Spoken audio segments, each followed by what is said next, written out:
Oke, thank you semua. Nah sekarang pertanyaannya, oke dari Surya deh langsung. PKM menurut Surya apa? Dampaknya, ini kita ngomong aja maksudnya ngobrol aja gitu. Ya kalau didengar sama orang yang mengambil kebijakan silakan, tapi versi kita kan beda-beda merespon, angle kita melihat PKM itu seperti apa. Apakah PKM itu ada gunanya atau enggak gitu. Kalau instruksi sama imbauan, kadang-kadang kan masyarakat nggak ngerti. Ini instruksi, ada undang-undangnya mengatur apa enggak, cuma apa imbauan. Nah, dalam kesempatan ini karena saya basic saya sarjana hukum, maka saya melihat ini kan kesannya imbauan. Kalau himbauan kan boleh iya, boleh tidak gitu Iya, kan, namanya himbauan. kalau namanya ada undang-undang, kayak saya informasi di TV, kena denda, hukumnya udah jelas. Itu yang membuat PKM ini tidak berfungsi. Kalau memang ada ranahnya undang-undang, ada pasal dan sebagainya, bagus PKM-nya itu. Makanya saya telusuri di Denpasar jalan-jalan, ya cuma imbauan ini, nggak ada kenapa-apa. Otomatis tugasnya pecalang setengah-setengah, cuma imbauan, maskernya dong, tolong pakai masker. Kalau saya secara pribadi sih nggak efektif. Karena saya jalan-jalan keluar Denpasar, daerah Badung, cek suhu tubuh, mau kemana ditanya, lihat plat, DK sekian, waktu Denpasar, nggak ditanya lagi. Makanya di Denpasar itu kesannya tidak berfungsi, tidak bermanfaat. Oke, dan itu kan ada dananya ya. Mau bicara dana sekarang? Mungkin ditambahin sama rekan-rekan. Ya, PKM itu akan bagaimana? ada dananya gitu. Ya, pertanyaan saya tadi ya itu tadi. Itu bagus banget ya, maksudnya punya background sarjana hukum, artinya mengerti secara hukum yang berlaku gitu ya, secara nasional. Nah kalau secara awik-awik gitu, maksudnya artinya adat gitu, itu gimana? Kalau adat, kita kan di Bali taat dan patut dengan namanya pecalang. Dan itu resmi. Sekalo dan niskalo, di upacaranya ada. Sementara di Bali kita taat. Kalau kita di tengah jalan dicegat sama pecalang dengan bawa identitas lengkap dengan pakaian pecalang dari satu daerah, kita taat, turun.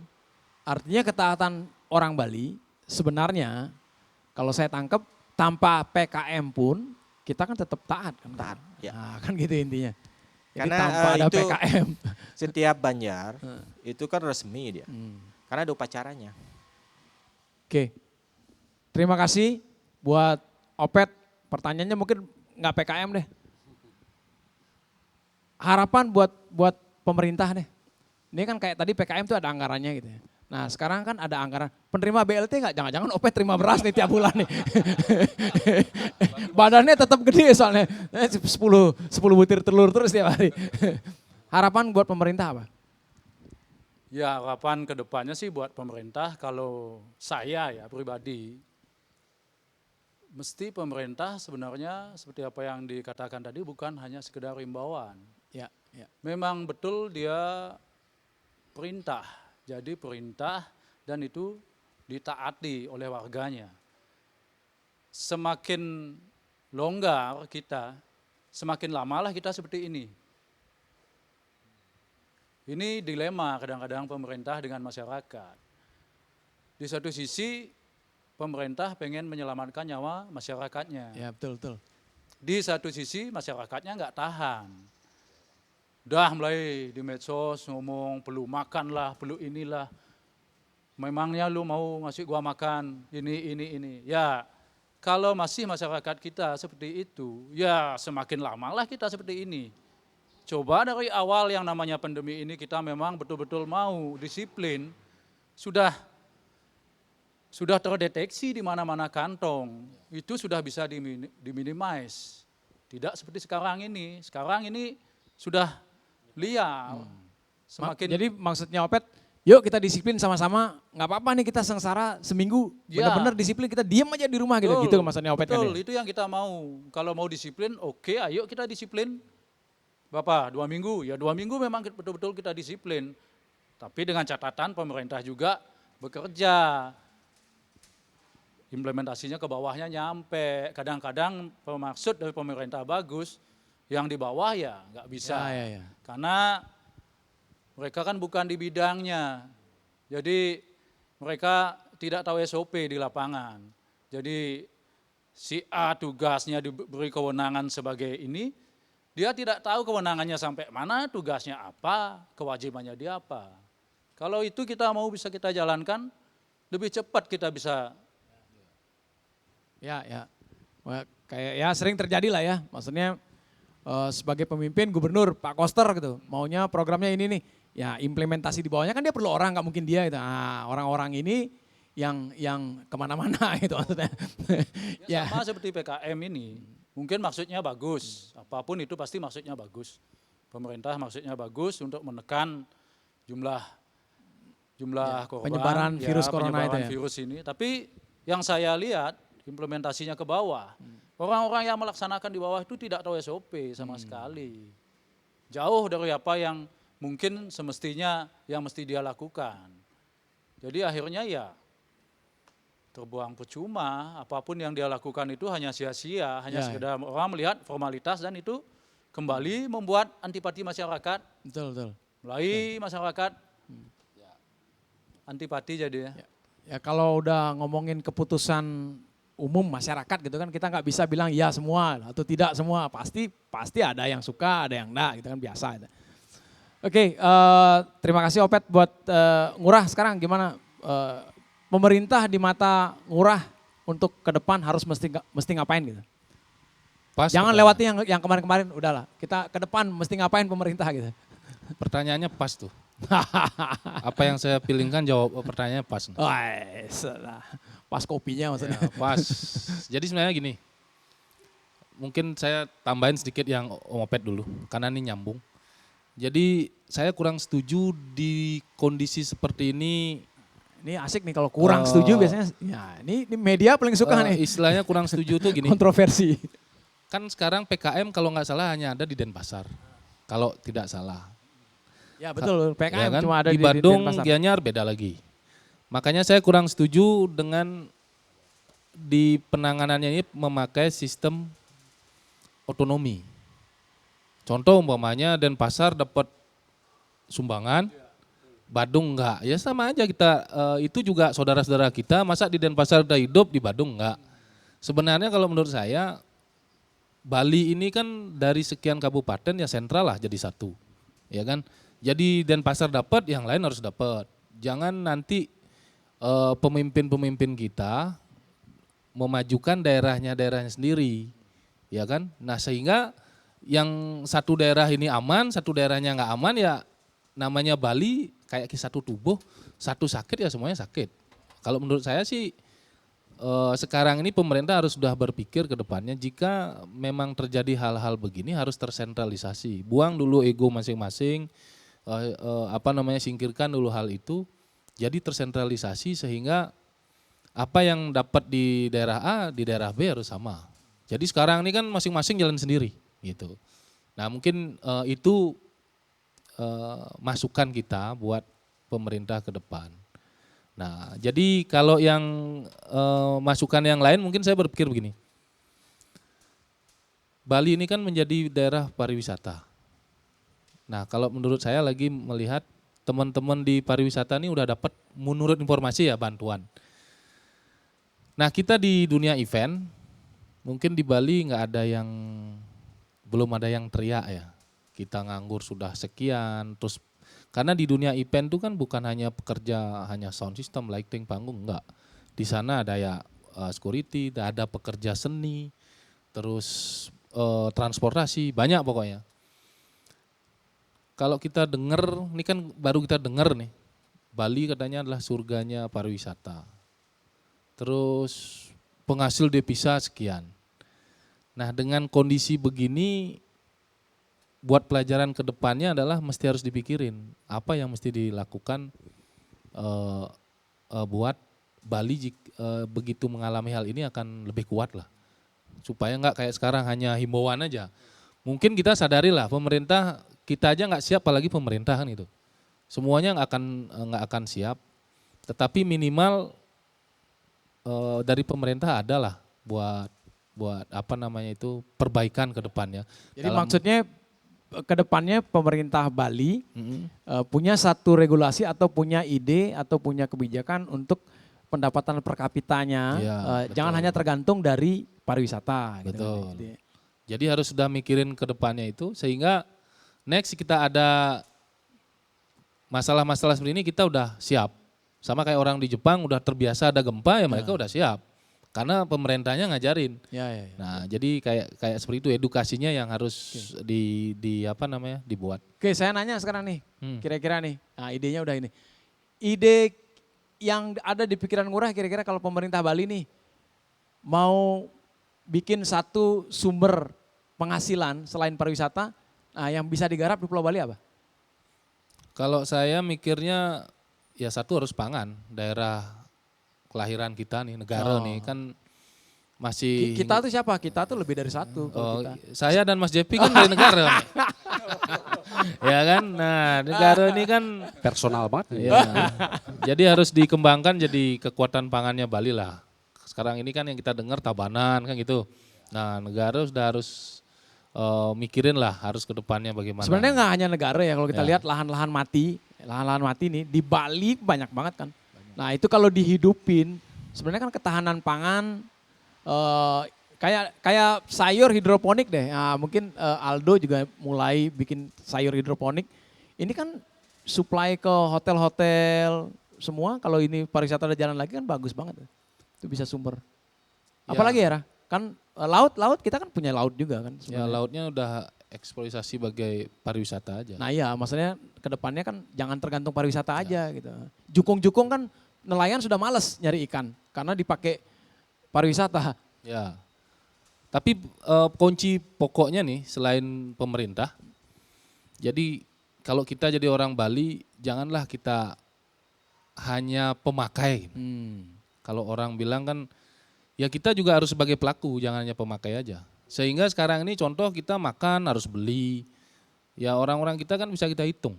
Yang orang Bali ya terutama. Jadi kesempatan ini harus diambil sehingga karena semua seluruh dunia ini restart. Ya inilah sekarang saatnya, sekarang kan semua dipaksa seperti dibilang Pak Surya. Kita dipaksa menjadi seorang pengusaha sekarang ini. Saya harap sih ke depannya ya lebih banyak pengusaha di Bali ya lebih bagus daripada nanti orang datang menjadi pengusaha, kita sebagai penonton akhirnya kita tersingkirkan dari tempat kita sendiri gitu. Nah pemerintah sekarang nih ngambil sikap apa sih yang mesti dibuat buat teman-teman kita di Bali ini diberikan jalan atau disiapkan tempat sehingga kita tidak dipersulit di tanah kita sendiri. Gitu. Semoga minimal nggak Pak Koster dengar tapi minimal cucunya, keponakannya atau neneknya atau siapalah keluarga beliau yang mendengar gitu ya. Jadi Pak Koster dengan instrumennya kan ada dinas perikanan, ada dinas pertanian, itu bisa jalan lah. Ini ide dari kita ini. Thank you Ra. Sekarang terakhir buat Gong Anom. Nah, Kayaknya waktunya habis nih. ya, masih ada. Kita kan mau pilkada nih, bro. Kita mau Pilihan kagak ada itu. Kita mau pilkada nih. Bro.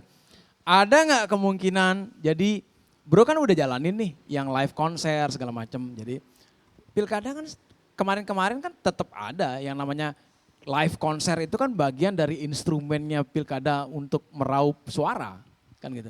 Nah, ini mau nggak mau nih karena Desember kan.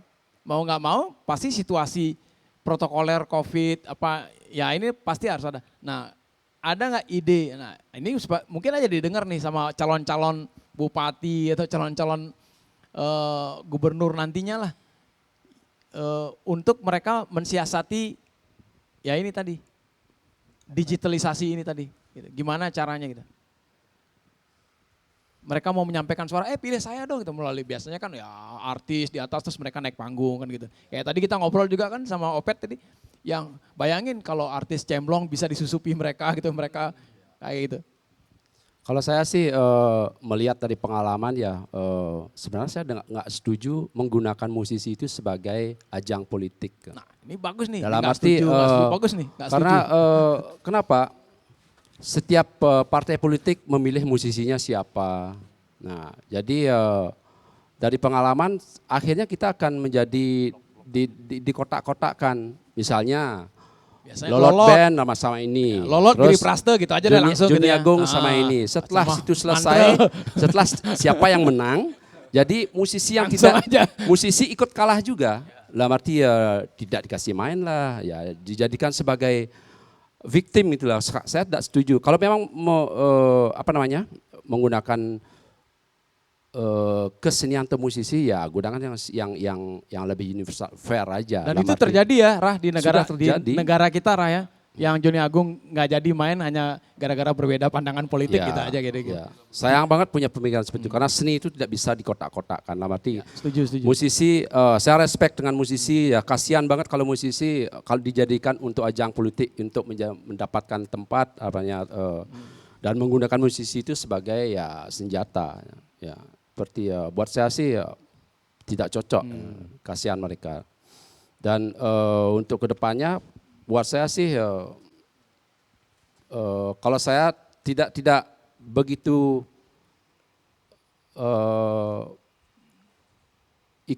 dalam arti tidak ikut mengikuti politik dengan seni. Ya. Jadi kalau saya sih pingin seni pertunjukan itu harapan saya untuk pemerintah, untuk siapapun biar diberikan tempat, diberikan wadah dan ada orang-orang yang bekerja di sana yang mempunyai jiwa seni juga. Dalam arti supportlah seni karena bilang di Bali ya kesenian kita sangat terkenal di seluruh dunia.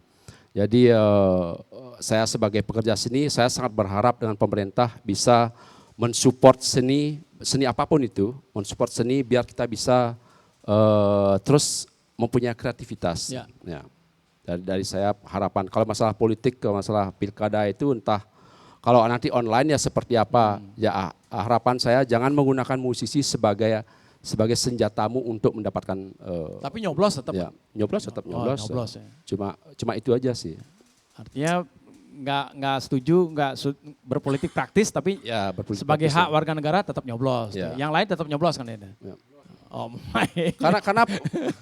Karena finalnya kalau dia sudah menang, jadi musisinya akan menjadi di blok gitu. Tapi kan ada bro, yang musisi sendiri memilih dirinya untuk menjadi tim sukses dari salah satu kandidat. Kan ada ini Ya ya. itu karena Pilihan berarti kan ya, itu. pilihan dan uang juga sih. sebenarnya. Oh, nah kalau Pasti ngomong-ngomong uang nih, kalau datang nih salah